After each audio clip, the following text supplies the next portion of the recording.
My name is Marcus, and I'm here on behalf of Fracture Sounds to show you their latest Blueprint instrument, Feedback Guitar.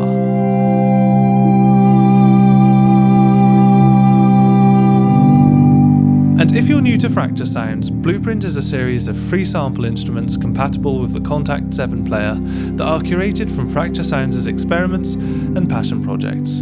And in this instance, Feedback Guitar was inspired by the sound of classic rock recordings, enormous stacks of speakers in crowded stadiums, and the chaos that ensues when you stand in front of a Marshall cabinet with the guitar pointed at the speakers.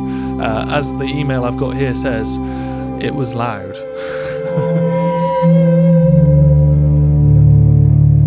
We've actually got kind of two instruments in one today, so I'm going to walk you through the sound of both, show you the controls, and then I'm going to finish by playing a piece of music I've written, which shows how it sounds in context. Let's begin. So, as I'm sure you could probably guess, this instrument is working with a rather unstable set of samples, and so Fracture Sounds have implemented an articulation switcher to really utilise these to their fullest. The wild articulation is the full uncut samples, which features all the squeaks and the squeals that a guitar feeding back is likely to make. And then the tame articulation is a more hand-picked and nuanced set of samples that have been edited to take a lot of those unwanted sounds out, which gives you a quite useful pad sound.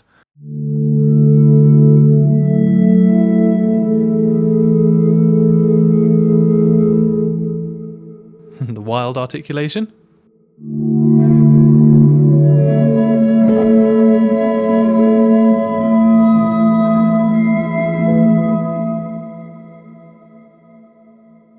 This is great, especially lower down in the keyboard where there's way more harmonic overtones. You get some really cool sounds here.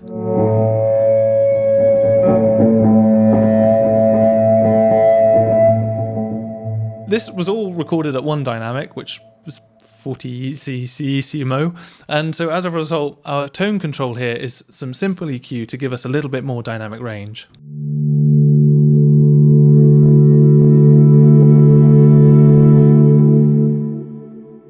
And this is great, this works just like the mod wheel would in any other situation.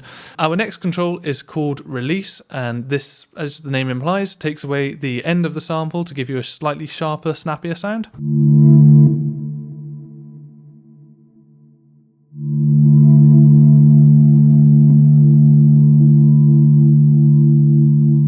We have our delay and reverb control, which are the same as in Fracture Sounds' other library. You have the option to click on these cogs here, and you've got a selection of types and timings. You can also click on this ping pong bat, which bounces the delay back and forth across the stereo spectrum to give you a wider sound. And in our reverb as well, we have several different types.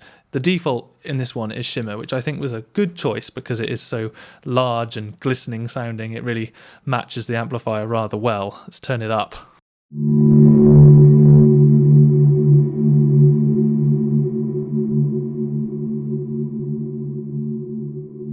Nice. I don't know what I'm doing with my hand. And then over here on the right, if I turn down the reverb, we have a selection of mic positions.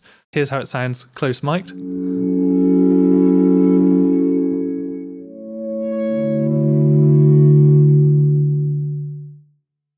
here's how it sounds far mic'd.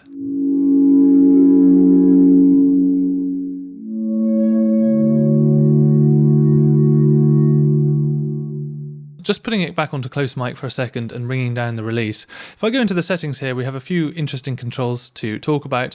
One of them is to turn release samples on and off, which is quite a subtle difference, which is why I've brought it back to close mic. If I have it off, if I have it on, there, just a little bit. We have velocity response, which brings up the audible difference between playing softly and playing hard on the keys.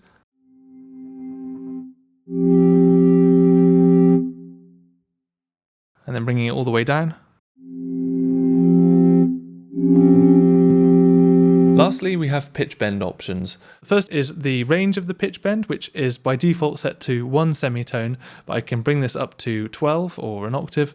If it's set to standard, then pitch bend will affect all of the notes that are currently being played.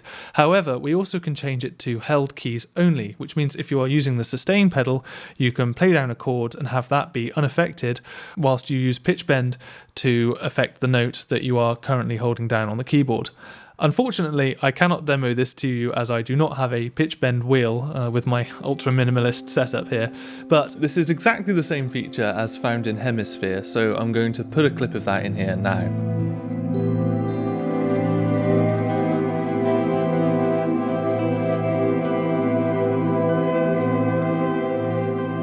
Hopefully that gives you the idea if you haven't seen that walkthrough already.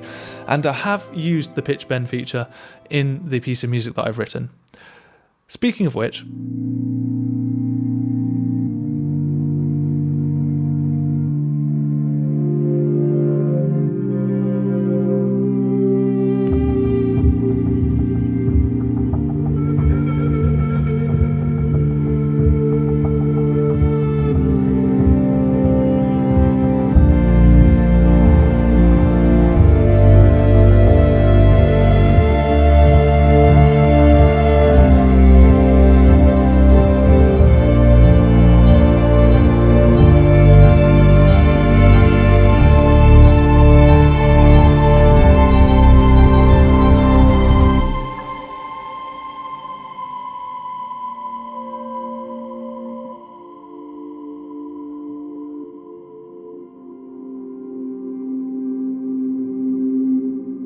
now, I'm a big fan of libraries that are nice and straightforward to pick up and easy to get playing around with.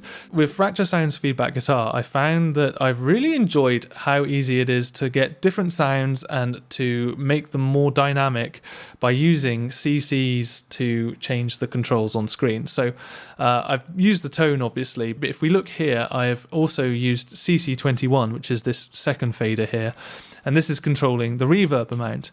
And the reason I didn't want any reverb at the start is because, well, I wanted a really dry sound, but also if I click in the cogs here, I have changed the size, so it's quite a massive sounding shimmer reverb. And the lovely thing about Fracture Sounds is the other instruments, such as textural violin, I was able to go into the same cogwheel and change the type to shimmer as well. Having a look more at what I've done here with Feedback Guitar, we've got the tame articulation for the chords, and then for our two other patches, I've used the wild articulation, as you could probably hear.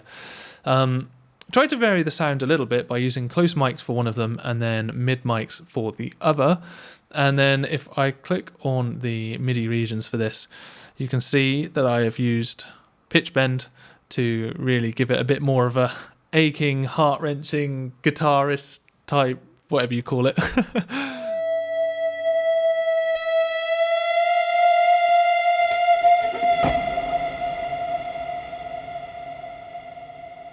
Nice. The one last thing to mention is that I really like how the shimmer reverb sounds when I bring it right up for the very last chord of the piece. It sounds so good, I didn't have to use Logic's reverb for anything, which reminds me, this piece is 100% Blueprint. Let's move on and have a look at some of the other things. Fracture Sounds Textural Violin. If you've seen my walkthrough for that, highly recommend watching it. And basically, I did the technique that I did in that walkthrough of pitch shifting the violin down by an octave in this case, so that it sounded like a cello. And this has the interesting side effect of bringing the signal up in gain slightly, I think, and then as a result it ends up distorting within Kontakt. So you have this amazing kind of rich, overdriven sound out of it.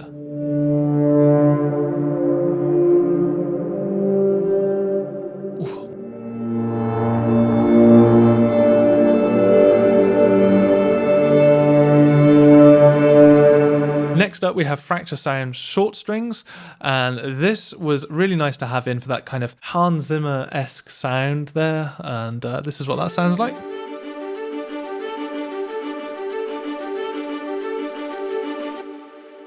You can hear again shimmer reverb, and you can see on the mic mix that I've brought it far mic'd because I wanted this to sound as symphonic as possible. By putting a bit of extra room in there, it sounds a bit larger and more lush, and same with the release, turning the release all the way up and the colour down a little bit.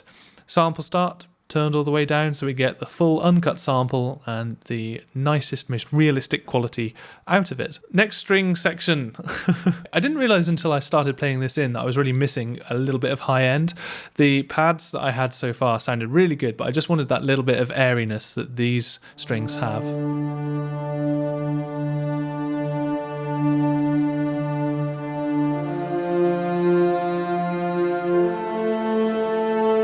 Next up, the best library of all the blueprints, we have Fracture Sound's Festive Bells. First up are the sleigh bells, which, if you've seen my previous blueprint walkthrough on this channel, you'll know that I discovered a new technique to make them sound a little bit less festive, which was to go into the settings tab here, down to modulation, and bring down the decay and sustain time. Pretty subtle, but I just do not think the piece would be the same without it. And same could be said for this next instance of Festive Bells. This is the toy bells. The reason for this is that I wanted something that almost sounded like an orchestral triangle ringing in the distance.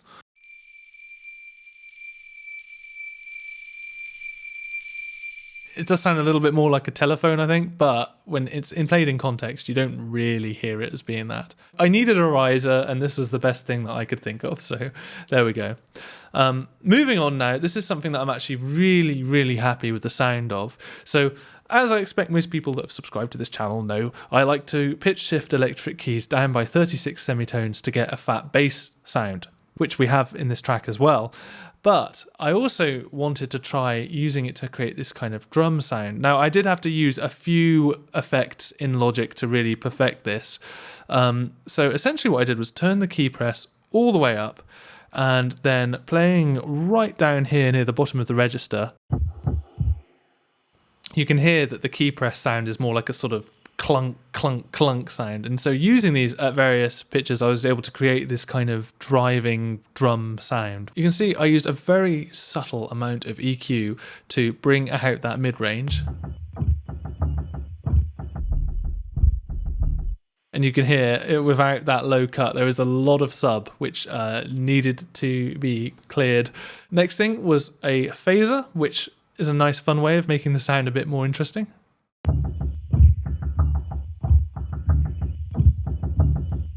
And then once I got that how I liked it, I realised that the dynamics were getting a little bit out of control, so I just slapped some pretty heavy compression on. And to get rid of that click, which I think is just a side effect of having it pitch shifted down so far, I put on Logic's Enveloper plugin just to take off the start of that sample. Really nice sound. I'm really happy with how that turned out. It also works really well with my Fracture Sounds Electric Keys bass, which is the same story as usual, pitch shifted down a very long way. Key press is now turned all the way down, as is the release. Stereo spread down, because we don't really want our bass spread super wide. But this time I sidechained it with that drum so that we had this lovely kind of pulsing going on.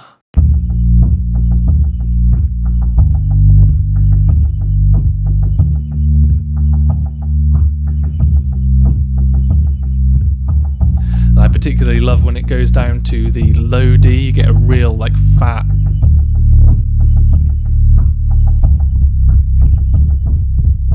So a bit of a contrast to the last blueprint demo that I did, but I hope you'll agree, a brilliant new Fracture sound to add to your collection.